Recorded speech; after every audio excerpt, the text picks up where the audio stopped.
Oops. All right, so you should take out your notes, solving trig equations. We are going to complete, I think, 4 examples.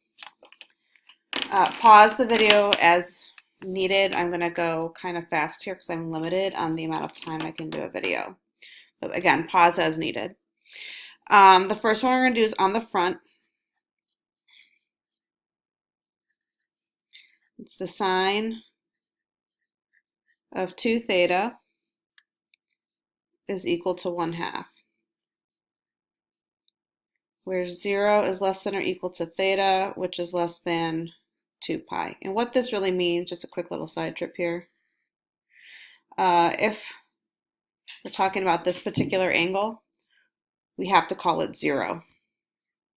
We cannot call it 2 pi, okay?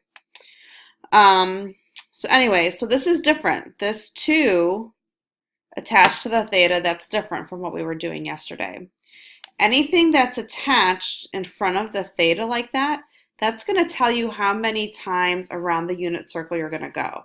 So yesterday, when you look at those examples, for example, I don't know if you can see it, the cosine of theta is equal to 1/2. Well, if we were to go around the circle 1 time, we pass through both of these triangles. So that's why we have those 2 answers. Same thing with this one. Again, that's just sine theta, so it's like a 1 theta. 1 time around the circle, you pass through these 2 triangles. So with the sine of 2 theta, that means when we go around, we're not going to just pass through 2 triangles, we may possibly pass through more. So the sine function itself is isolated. We're going to kind of just ignore that 2 theta for just a quick moment. The sine ratio here is positive, so that tells us that we want to be in quadrants 1 and 2. So I can cross off 3 and 4. Okay, so in quadrant 1, the opposite side is 1, hypotenuse is 2, adjacent side, square root of 3. And then we have this same triangle over here in quadrant 2. Except that adjacent side is negative. Now, sorry, I'm looking for some other colors here.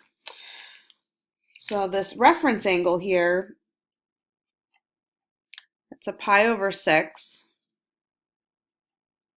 and that's a pi over 6, okay? Well, in quadrant 1, the actual angle to that terminal side is in fact pi over 6. But when we go to the terminal side in quadrant 2, we're not quite going all the way to pi. We're going all the way except for that pi over 6. So that angle is 5 pi over 6. But we said that we want to go around this unit circle 2 times. So far, this is just all included in that first loop. Okay, if we were to take a look at this quadrant 1 triangle and go for our second loop around, there's our 1 loop. Now we're going an additional pi over 6. So we went a full loop of 2 pi, and then we went an additional pi over 6.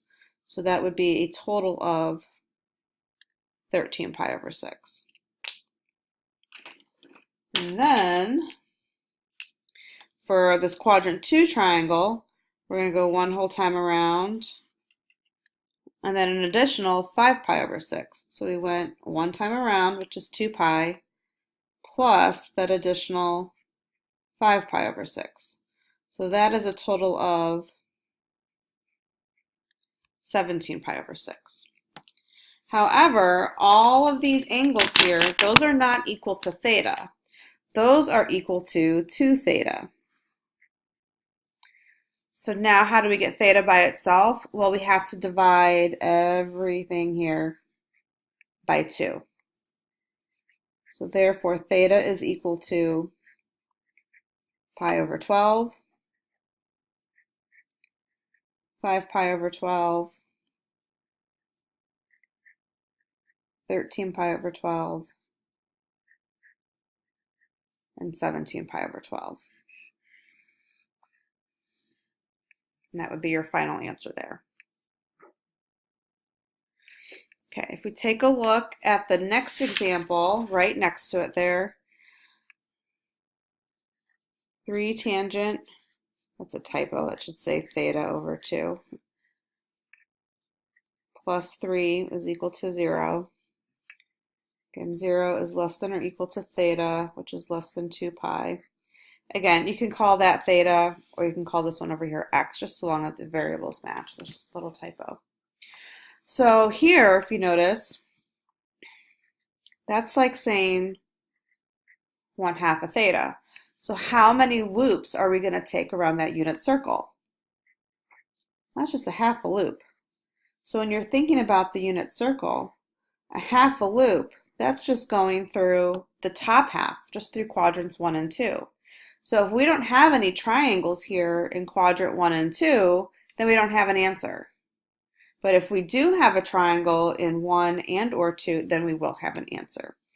So first, we need to get the tangent theta over 2 by itself.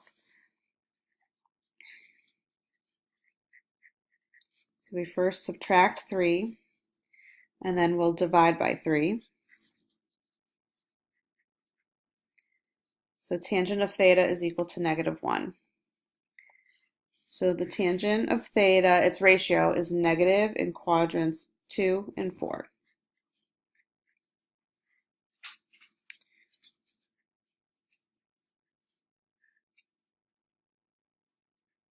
So there's my 2 triangles. And again, I only have to go a half a loop. So I'm only having to go to that triangle in quadrant 2. I don't have to worry about that quadrant down here in 4 because it's not within that half a loop. Well, let's think about the reference angle. The reference angle is pi over 4, which means that that orange arc is 3 pi over 4. Again, this isn't equal to theta though. This is equal to theta over 2. So now how do we get theta by itself? We multiply each side by 2. So therefore, theta is equal to 3 pi over 2.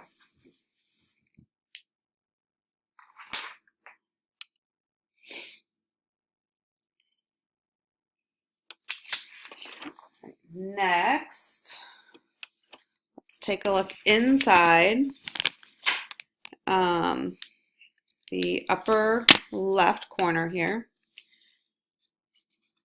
The tangent of the quantity theta minus pi over 2 is equal to 1, where 0 is less than or equal to theta, which is less than 2 pi. So when we look in front of the theta here, it's just a 1, so that's just a normal problem, 1 loop around. But we have this minus pi over 2 attached to it inside the parentheses. So we're going to come back to that minus pi over 2 part at the end. The tangent function itself, that is isolated. So in what quadrants is our tangent ratio positive? Tangent's positive in 1 and 3.